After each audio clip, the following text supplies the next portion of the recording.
Hello everyone, Dex here. In this video I want to spotlight an add-on for Buildcraft called Krapht Logistics Pipes by a guy named Krapht, of course, which gives you an access to a whole new piping system, which I think is very interesting. And let's first take a look at what pipes you get. You get a pipe called Basic Logistics Pipe. Basically that pipes is like the brain of everything. That's the networking pipe which makes all the calculations which need to be connected between every other logistics pipes. You get the request logistics pipe, which is basically your interface for interacting with the system. It's where you interact with it.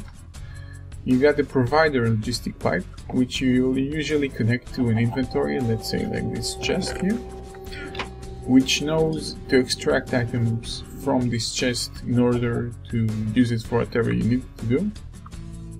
You got the crafting logistics pipe, which you connect to an automatic crafting bench like here.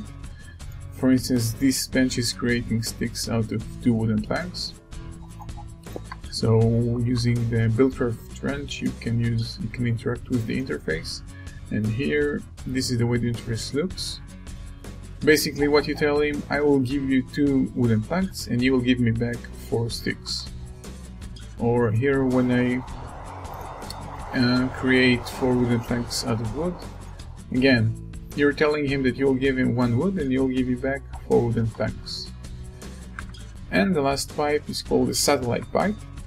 For instance, here using a furnace, let's say I want to smelt iron, so this crafting pipe will get 8 iron, and 1 coal, and you tell him that you want back 8 ingots. But because the way the interface of the furnace works, if you'll try to insert both the iron and coal from the top socket, the coal will simply pop out and won't fit because it doesn't go to that socket. So what you tell him is that send that coal to the satellite, which is right here, satellite ID 1, and once the coal will get to that pipe, it will know to send it back. So let's have a quick demonstration here.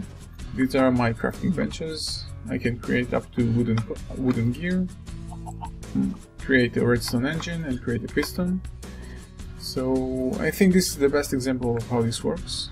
These are, let's say, your random materials that you've been gathering over the time, and now you want your first redstone engine.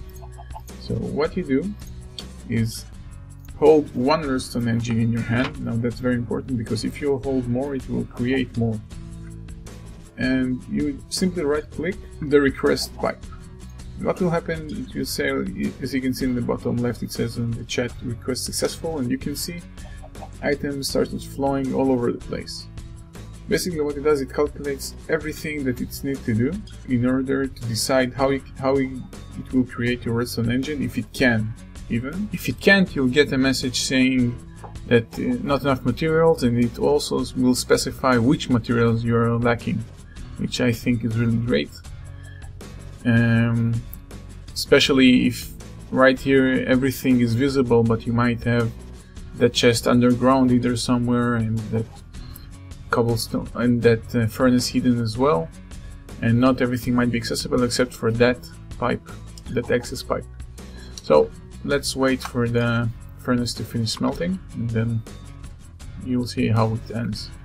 Okay, so that funnel iron is about to get finished, and now you'll see what will happen is 1 iron block will shoot out into that crafting bench, which will send out a redstone engine, and the rest of the iron bars, because we made 8 not 1, will be shot out into this chest. And if you ask yourself why, is because I have this basic logistics pipe, which I also forgot to say that is the basic router for everything. You can access it with the wrench, and you can also say which items may flow into this pipe, and also set it as a default route.